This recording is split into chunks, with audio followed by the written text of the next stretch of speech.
Bismillahirrahmanirrahim. Assalamualaikum warahmatullahi wabarakatuh. Waalaikumsalam warahmatullahi wabarakatuh. Alhamdulillahirobbilalamin. Alhamdulillah ya. Pada saat hari ini kita bisa berkumpul dengan keadaan sehat semua dan udah formasi lengkap di sekolah kita tercinta. Hari ini saya Umi Me ingin mempresentasikan yang kita dapat kemarin dengan Umi Janis tentang belajar tentang KBC. KBC itu adalah kurikulum berbasis cinta. Kita kemarin udah pelatihan selama 2 hari di MAN. Alhamdulillah kita sudah memecahkan bagaimana cara membuat RPP yang berbasis KBC, kurikulum berbasis cinta. Kenapa dikatakan sebagai kurikulum berbasis cinta, di mana KBC itu adalah membangun komunikasi untuk fokus anak saat komunikasi. Jadi di mana kita dengan anak itu sebelum melakukan pembelajaran kita harus membuat kesepakatan dulu dan komunikasi yang baik. Jadi tidak harus dengan perintah seperti itu. Di mana di KBC ini ada landasan yuridisnya. Kemudian nanti ketika praktek membuat RPP-nya akan dijelaskan dengan Umi Janis. Nah, di sini Umi Me akan menjelaskan tentang apa sih KBC itu dan bagaimana sih caranya menggabungkan antara KBC ini dengan kurikulum merdeka seperti itu. Nah, baiklah Umi, di sini saya tidak menggurui, namun saya akan membagikan pengalaman atau menambahkan yang didapatkan kemarin, dimana pasti heran kan dengan KBC. KBC. Jadi kemarin tuh waktu kami di situ tuh agak terheran dengan KBC. KBC itu apa sih? Ternyata KBC itu kurikulum berbasis cinta. Sebenarnya kalau di PAUD itu kita sudah memakai KBC itu dari awal ya Mi ya. Mungkin namanya kemarin yang deployment. Iya, deployment mendalam. Namanya kalau di Kemenak itu KBC. Ya, deployment itu lah mendalam. Mendalam tuh dengan kalimat yang positif. Iya, dari selalu hati. Menggunakan kalimat positif. Nah, di sini sering terjadi kan, apalagi Umi sendiri mengalami sebelum mengikuti pelatihan KBC ini seringkali memerintah anak, apalagi anak laki-laki. Ternyata anak laki-laki itu ketika kita hanya memerintahkan dengan suara saja, dia itu tidak akan fokus dengan kita. Tetapi kalau kita dengan menyentuh, misalnya sentuhan tatap matanya, kalau anak laki-laki pasti seperti itu, karena anak laki-laki itu pasti peka dengan sentuhan. Beda dengan anak perempuan ya Umi ya. Kalau anak perempuan pasti mendengarkan kita dari jauh itu, walaupun iya Umi. Kalau anak laki-laki pasti diam aja. Apalagi ketika kita pagi-pagi mau hafalan gitu kan, kita panggil Saka sambil teriak-teriak, enggak kan dia datang. Tapi kalau kita datang, Saka, yuk kita hafalan, pasti dia mau, walaupun dengan susah payah kita membujuknya. Tapi insya Allah kalau dengan tatapan dan sentuhan di KBC ini ya Mia, ini adalah contoh salah satu dari ilmu KBC-nya. Kemudian ketika kita seperti itu kan jadinya kita nggak menguras emosi kita ya nih, pasti kita tenaga emosi, nggak marah-marah seperti itu. Iya, pengalaman ini anak laki-laki dengan ya. Sentuhan dengan mata. ya sedikit bicaranya poin saja, jangan panjang-panjang, tapi dengan sentuhan. Iya, Hati ke hati nih. bener. Jadi kita sekarang ini berdiskusi bukan gitu. Dan kemudian ternyata memang komunikasi yang sangat penting itu, di mana kita membangun komunikasi dengan orang tua, terutama dengan orang tua yang memiliki anak laki-laki dan anak perempuan. Tetapi yang diutamakan kan di sini yang sering kita anggap anak laki-laki itu bandel gitu ya. Ternyata memang orang tua itu wajib memeluk anaknya itu 8 kali dalam 1 hari. Iya kan Mi? Pernah kita ikut pelatihan sebelum itu kan memang sudah sering dikatakan. Tetapi kadang orang tua itu tidak menyadari. Kadang menganggap anak itu kalau sudah sekolah tidak perlu dipeluk-peluk lagi. Benar. Udah keliru. Kita besar. Harus tuti Wajib. Mas Anies. Kalau dia cium tangan, Kita cium juga. balas cium. Tuh. Iya. Pengalaman ya, karena kan berhubung teman-teman sudah memiliki sang putra semua. Yang sudah besar. Nah, kemudian di dalam KBC ini kita sudah belajar, bukan kita itu merubah kurikulum, tetapi hanya menggabungkan, mensyadukan antara syadur antara kurikulum Merdeka dengan kurikulum KBC ini, dimana sebenarnya kita tuh udah melakukan, cuman belum terlalu menjuru ke situ. Apalagi kalau sering kita lihat kan kemarin kita memberi pelajaran anak tuh walaupun merdeka tetapi masih tetap seragam. Ternyata di KBC ini sangat mudah, dimana misalnya kita kasih contoh di situ. Kalau biasa sering kan kita mewarnai salah gitu kan, jadi sama rata. Jadi kalau ketika sebenarnya kalau di kurikulum KBC ini kita sebutkan aja ini buah apa ya, pasti, tapi anak itu sebenarnya memang anak PAUD ini memang harus yang konkret ya, yang benda yang real, contohnya real memang. Kalau iya, kalau ternyata kalau cuma punya gambar pun ternyata Umi juga baru tahu tuh. Kalau gambarnya itu gambar kartun itu tidak boleh sebenarnya. Harus asli imajinasi anak itu berbeda-beda. Jadi kalau daya mereka itu berbeda. Nalarnya mereka, oh ini orang laki-laki. Menurut anak Isati bukan anak laki-laki loh, beda lagi. Jadi harus asli konkret. Kalau gambar-gambar asli bukan gambar animasi. Padahal kan kemarin animasi itu menarik menurut kita ya. Ternyata salah gitu kan. cantik itu ternyata salah karena pasti kan apalagi kita lihat gambar ulat itu kan biasa kita buat bulat apa, pasti dia mikir, Umi itu bukan gambar ulat, kan aku pernah lihat ulat, bukan seperti itu. Nah, jadi memang harus konkret gitu. Terus ya, ada 4 dimensi di KBC ini. Yang pertama, kurikulum itu sebagai ide, kemudian rencana tertulis, kemudian implementasi dan hasil. Nah, di mana di dalam KBC itu yang pertama kan pasti ada yang mengamati, kemudian bertanya, mengumpulkan informasi, mengasosiasikan dan mengkomunikasikan. Terus di dalam KBC ini ternyata ada 5 panca cinta. Jadi ingat aja ada 5 ya. Panca itu kan ada 5. Jadi panca cinta. Bahasanya itu jadinya panca cinta. Yang pertama itu cinta Allah dan Rasul, kemudian cinta ilmu lingkungan, kemudian diri, sesama manusia, dan cinta tanah air. Kemudian itu dinamakan dengan tali cinta ya. Kemudian maaf ya Mi, sambil lihat di catatan masih baru. Metode teknik mengevaluasi di KBC ini ada portofolio, angket, proyek, studi kasus, survei, diskusi kelompok, refleksi diri, dan penilaian teman sejawat, dan laporan kegiatan. Nah biasanya kalau kita kan di RA tuh biasanya digunakan dengan checklist, ya, anekdot, hasil karya. Nah ternyata Mi, setelah KBC ini dipelajari kemarin, ternyata kita itu membuat penilaian anak tuh tidak sehari itu satu nih. Jadi hanya mewakili sama dengan yang kemarin. Kan 5 kita itu amati dari 5 misalnya, atau 3 hari itu ya amatilah pokoknya dari datang sampai dia pulang. 3 itu aja, biasa 3 lagi. Terus setiap habis penilaian itu dibuat narasi, jadi masukkan ke itu hasil karya anak tuh pakai narasi bahasa sendiri gitu. Dan ini dibuat tuh dipilih juga anak ini 3 orang ini Cetis aja. yang ini anekdot penilaiannya. Ini hasil karya. Ya, gitu. Mewakili pada setiap sub. ini nanti diputar nih. Iya, semua dapat giliran kan. Yang hari ini hasil karya, besok anekdot. Yang hari ini anekdot, lusanya berarti checklist. Biasanya satu anak tuh tidak tiga-tiganya langsung. Enggak sehari itu harus dinilai semua kan. Enggak.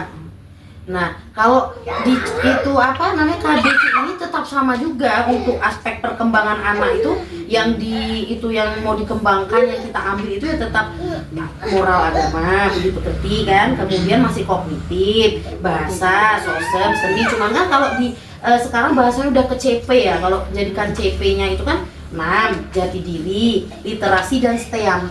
Ternyata yang P5 itu kemarin tidak dibahas. Kami juga lupa mau bertanya. Teringat pas sudah selesai, pas sudah pulang.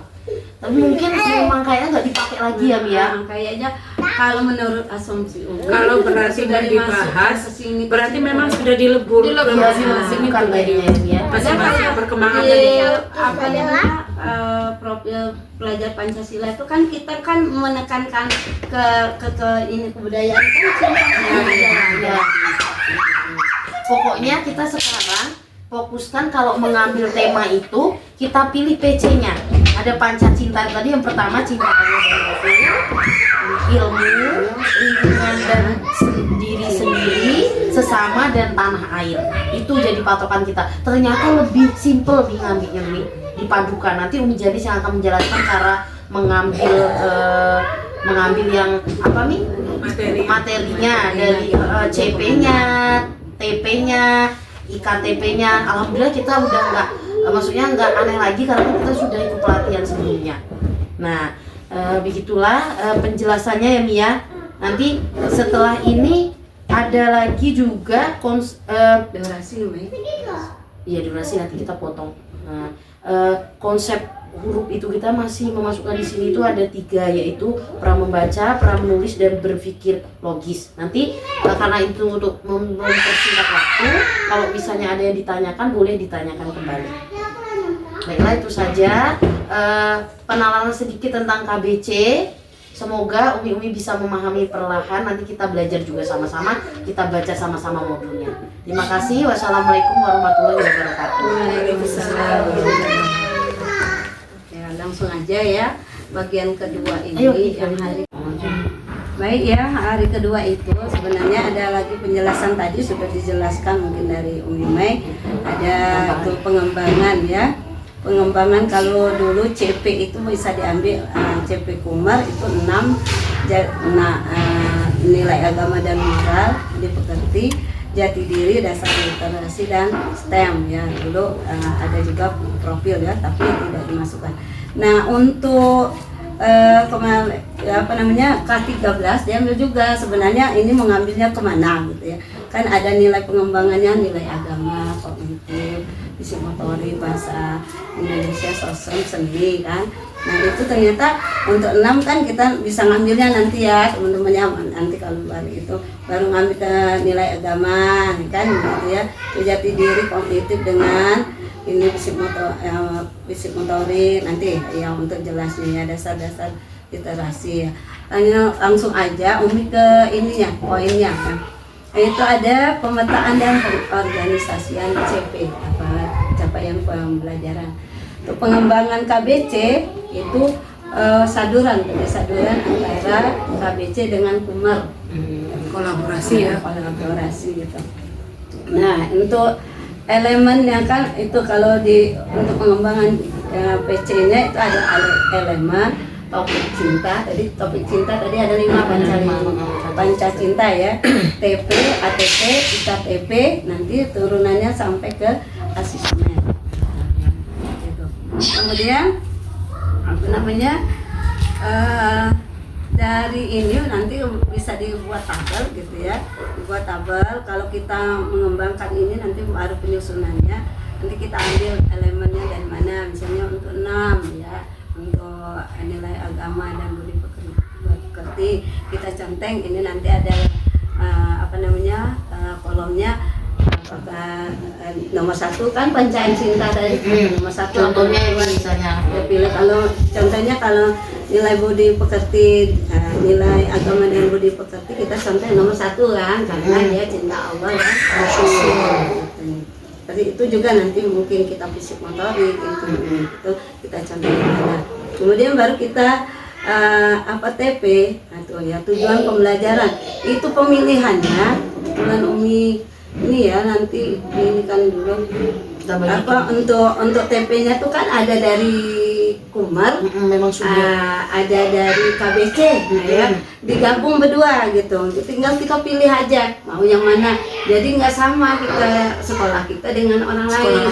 Orang lain kita sampai mana itu sendiri kan, memilih sendiri. Iya, memilih sendiri. Jadi kita yang penting dia itu yang berfokus pada anak dan terdekat pada anak, seperti itu.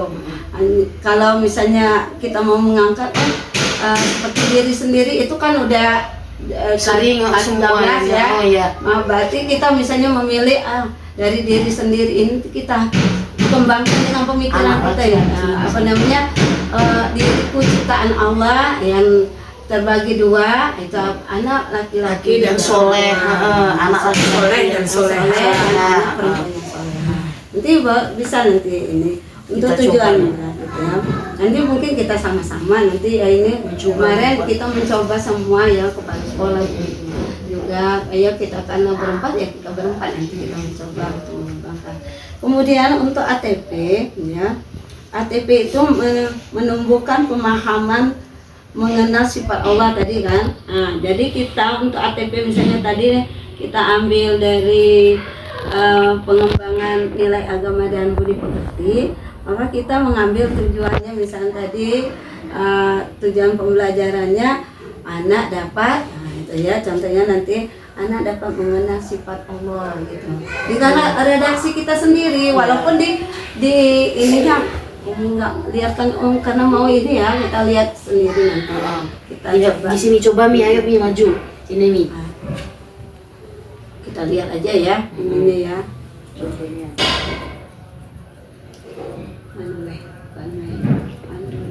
Nah, suara bopo.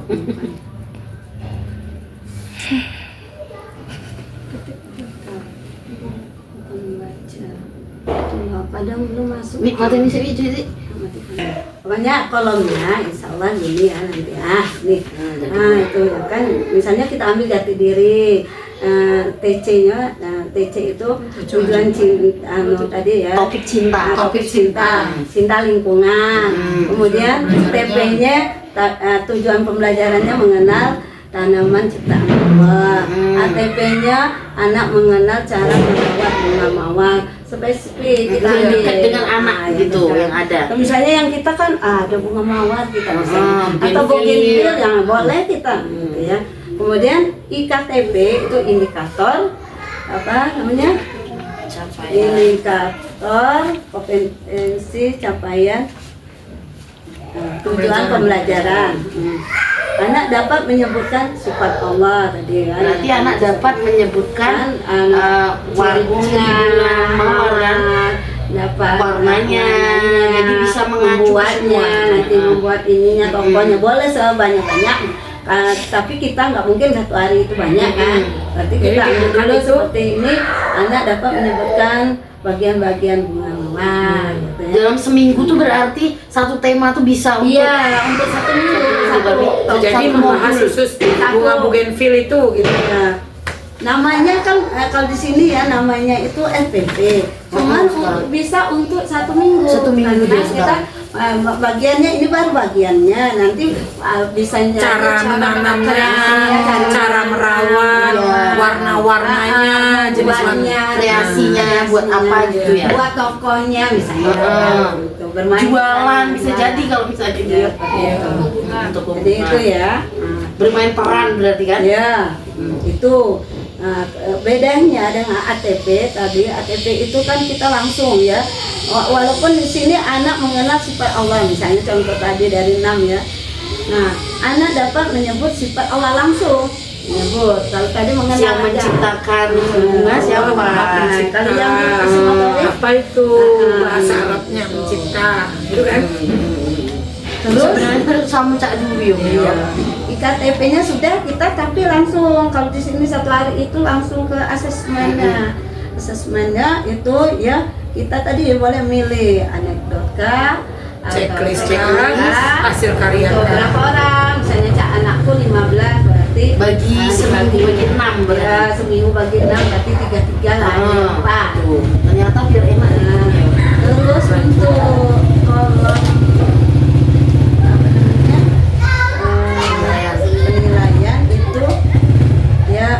dia seperti ini. Ya kan, apa namanya, dia tuh penilaian ya, namanya nama kan, itu apa yang poin dari IKTP ini kita ambil. KTP ini diambil, misalnya anak dapat menyebutkan bagian-bagian bunga, nah ya, menyebutkan bagian-bagian mawar gitu. Nah, cepet dia muncul tidak muncul cuma 2. Sudah penilaian. Muncul tidak muncul, kalau dia sama sekali belum mau respon, berarti tidak muncul. belum muncul. Nah, kalau dia sudah udah ini mau bekerja, terlibat mau apa, aktif ya. Pokoknya lah ada dikit lah gitu. Itu mulai muncul.